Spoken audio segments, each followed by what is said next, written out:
Hello mga meses, hello mga mare. For today's video ay inihahanda ko na po ang aking mga gamit na dadalhin sa parlor, sa aming maliit na manicurean sa bayan.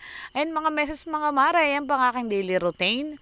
Pagising sa umaga, kakain lang, ang prepare ng pagkain, kakain lamang, liliko, magbibihis. At yan na nga po mga meses mga mare, kung nakikita ninyo, ay ako po naglalakad na para po naman sumakay sa aking service na si Kiliyawan. And mga meses mga mare, at kailangan ay naka-helmet. Nakalagay po muna din ang aking helmet mga meses dahil ako nga po ay basa pa ang buhok at ako'y naligo. Ay hindi po ako nag-helmet ng basa ang buhok at sumasakit ang aking ulo mga meses. Pagdating nga po, pag malapit na sa bayan, sa ako siya sinusuot. Pagka yung alam ko na tuyo na yung aking buhok. Ayun mga meses mga mare, ready na po ako para po sa aking pagpasok sa bayan. Mga meses, sa ilang mga meses, sa ilang aking mga kumare, ano po ba ang inyong daily routine? Yan po ang aking daily routine mga meses mga mare. Na sabi nga po ay hindi pwedeng magpahinga. Alam niyo po kung bakit? Ganyan po pala pag may paaralin, pag may pinapapag-aral. So, ay talaga nga pong ang gabi ay kulang lamang ay gawing araw. Sabi nga, at hindi pwede na ikitama rin. Kahit medyo masama ang pakiramdam, ay talagang ikaw ay gagawa at gagawa ng paraan. Pinipilit ko pong pumasok sa trabaho dahil nga po kailangan. At ang aking estudyante sa Maynila, ang aking nag-aaral sa Maynila ay walang ipapadala ako meses, mare. Pagka ako ay hindi nagtrabaho, o di po baga.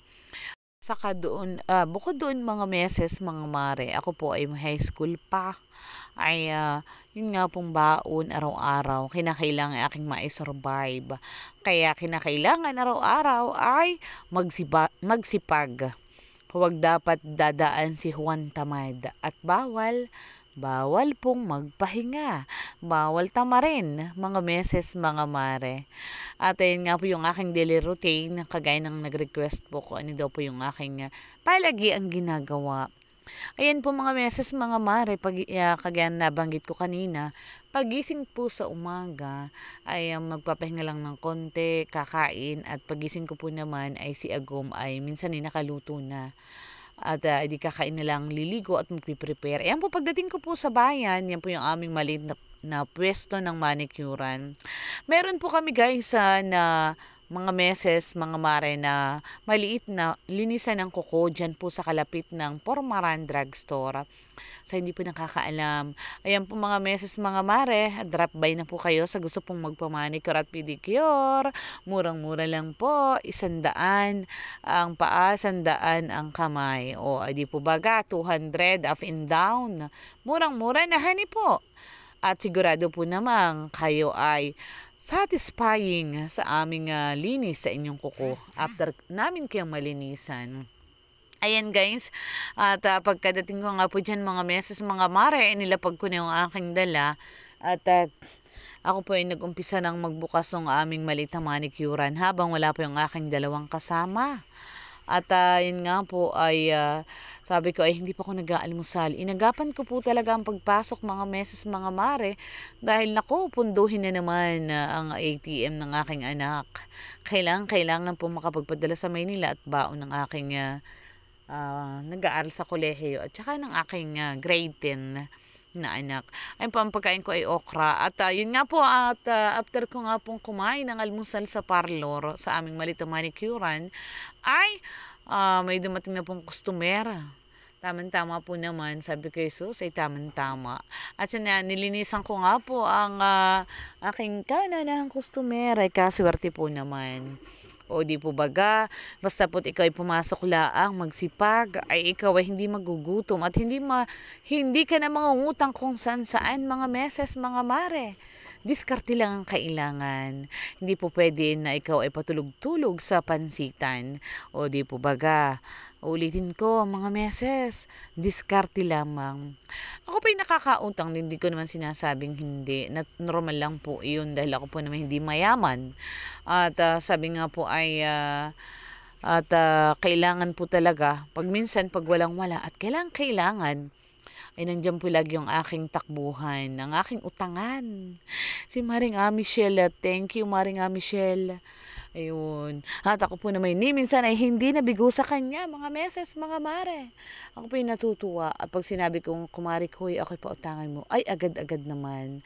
At pag nag-chat ang aking estudyante, sino pong relate dun mga meses, mga mare?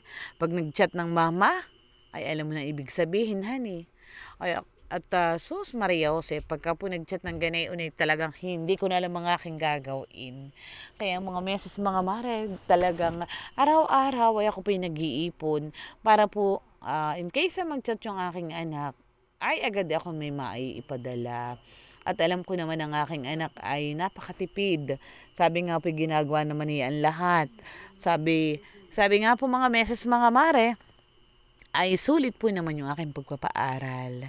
Sulit ang pagpapaaral sa kolehiyo at kitang-kita naman kung gaano siya nagsusumikap, nagtitipid, at nagsasakripisyo din dun sa Maynila. Ganun talaga ang paliwanag ko po mga meses, mga mare, ay anak, kaunting tiis, kaunting tiyaga, at pagsusumikap. At balang araw, sabi nga po, magkakaroon ng magandang kinabukasan. Napakahalaga na ikaw ay magpaaral ng anak, mga meses, mga mare, para mabigyan natin sila ng magandang kinabukasan, ng magandang bukas. O di po baga, napakaganda ng ating mga anak ay magkaroon ng magandang buhay. O di po baga mga meses, mga mare, ay kaya ako ay nagpupumilit, kaming mag-asawa ay nagpupumilit magpaaral ng aming mga anak. At yun po namang aking grade 10 ay nakakatuwa naman at naku, matalino din mga meses, mga mare.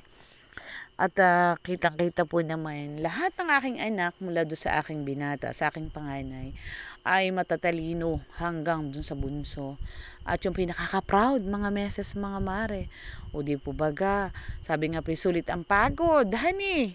At kahit pa sabihin nga, ako po araw-araw mga meses, mga mare, ay pagdiretso ko ng parlor, ang pahinga po lamang mga meses ay yung pagkain sa tanghali.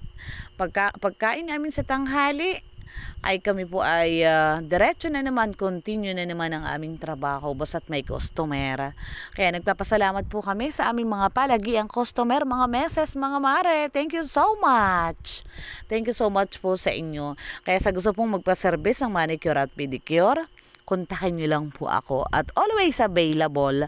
May additional lamang po kapag medyo malayo, conforme po sa layo ang additional mga meses, mga mare. Alam nyo po naman, nagagasolina si Kiliyawan, kaya kailangan na may additional, o di po baga mga meses. At yan po naman ay alam ng aming mga regular na customer. Ang additional ay conforme po sa layo ng aming pupuntahan at ng aming siservisan. Ayun mga meses, mga mare, at ako nga po ay busy paglilinis din ng kuko. Hindi ko na po pinakita yung iba dahil naku po, ay napakarami, ay baka po intirong haba ng ating video. O di po baga mga meses, mga mare, ay kaigi po ng ganayan, hane, kaysa makipagmaritis. At yan po sa paglilinis po ng kuko, sabi nga po ay bukod sa dumadami ng kaibigan, ay mga meses, mga mare, may kasama pang marites nga, mga meses. Ang minamarites po naman namin ay buhay namin, hindi po buhay ng iba. Yan po ang totoo mga meses. Kami man po ay magkwento, ay buhay namin. O at hindi buhay ng kung sino. O di po baga mga meses, mga mare. Napakaganda ng aming hanap buhay. Ay makasampu ka lang, ay sigurado ay may 1,000 na. O ay di po baga, ayos na ayos, honey. At ganyan po kami araw-araw mga meses. Mga meses, mga mare, ganyan po ang aking daily routine. At pagdating nga po ng alas 7 ng gabi, hanggat may customer, regular po naming uwi, kadalasan ay mga 5:30 ng hapon. Pero hanggat may customer, ayan po kami hindi umuuwi. At sayang po yung pagkakataon mga meses, mga mare. Kaya kadalasan minsan uuwi na ako alas 7 ng gabi, alas 8, ganyan alas 9, minsan inabot pa ng ganyang oras. At talaga po namang kami po yung nanghihinayang doon po sa aming kikitain pa mga meses, mga mare. Ganyan po talaga, ulitin ko, pagka may pinapaaral, ay ang gabi ay kulang na lang ay gawin ng araw. Pagdating po naman dito sa bahay mga meses, mga mare, ay ay pagod na pagod. Ay mading at may magpapalinis pa ng kuko, ay another blessings. O di po baga mga meses? Ay saan ka pa? Yun nga lamang mga meses. Minsan, naigaya din naman ako. At sabi ko, hindi ko naman magawang makipagkapwa-tao. Pero, darating din yung araw na makakaluwag din si meses. Di ba ga mga mare? Sabi nga po, mararanasan ko na rin na basta ako'y nasa bahay lamang. At yun ang pangarap ko talaga. Pero sa ngayon, wala pa po akong karapatan. Wala pang karapatan si meses, si mare na magpahinga. At tayo po yung nagpapaaral pa. At ako po namin nagkapasalamat sa aking binata. At sabi nga po yung nakakatulong na kahit papaano sa amin. Kami po yung natutulungan na niya. Unti-unti. Siyempre at kami po siya po ay nagbayad pa ng kanyang mga ginamit. Pagpunta sa malayong lugar. Ayan mga meses mga mare, kagaya po na nabanggit ko, ako nga po ay 5:30 na, ay uuwi ng mga meses, ready na si meses. Ay nakaprepare na nga po ang aking helmet as usual, at kinakailangan ay lagi naka-helmet. Sumunod po tayo sa batas, sabi nga po. Ako po naman ay may lisensya mga meses mga mare. Ayan, at si meses ay pagod na pagod, pero wag ka nagtatadyak ng motor. Pinapadyakan mga meses at sira ang starter ni Kiliyawan. Ay ay hindi po maipaayos. Hindi maipaayos at panahon ngayon ay maraming binayaran si meses. Maraming, sabi nga po ay maraming mga bayarin. Kaya Kiliyawan, konting tiis. At malapit-lapit na kitang maipaayos. Ayan mga meses. Alam mo mga meses, mga mare, didiretso ko yung aking kadaldalan, honey, at yung aking pagkukwento. Ang sa totoo lamang po si meses ay may, ako po sa bag, ay may kong ilang wallet. Ang nakalagay po doon ay doon sa isang wallet, halimbawa pambayad sa kuryente, pambayad sa card sa Friday, pambayad sa life bank ng Monday, pambaon ng bata, pangbayad sa internet, pangbayad sa tubig. Ayan. At yan, kagaya niyan, pambili po ng bigas. At kami po bumibili na ng bigas mga meses, mga mare. Ayan, at pag kayo po gusto niyo ng magandang bigas at masarap na bigas, bumili lamang po kayo ay sa tapat ng SM Angela. Sa kabilang tapat ng SM Angela, malapit po sa barangay din, paradahan papuntang barangay Dinahican at barangay Libho, yung pitindahan ni Ninang Lina Gloria. Diyan po kayo bumili at murang-mura mga meses. Nag-promote na hani. Matali ko po sa wallet.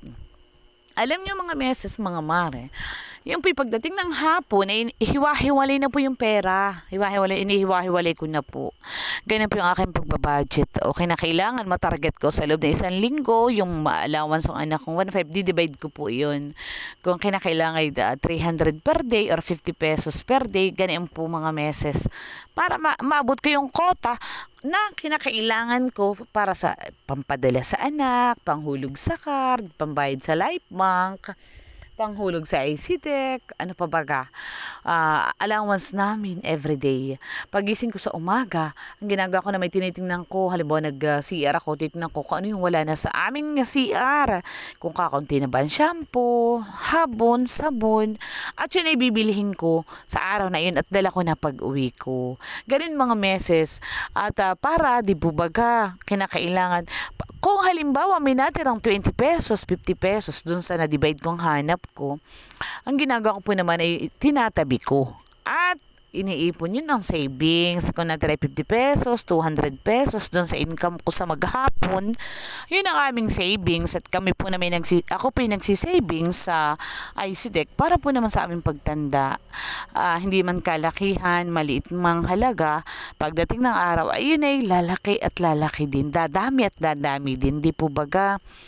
At ang kaigihan po ng may savings sa iyong pagtanda ay para din naman iyon, sabi nga hindi mahirapan ng mga anak. Ayan, tuwing hapon si Ago may nakasalubong na po sa akin para po bitbitin na aking mga dala. Nakauwi na po ako sa aming bahay mga meses, mga mare. At yan, time to relax naman si meses. Pagdating ko pinakaluto na si Agom. At syempre, kakain na lang si Meses.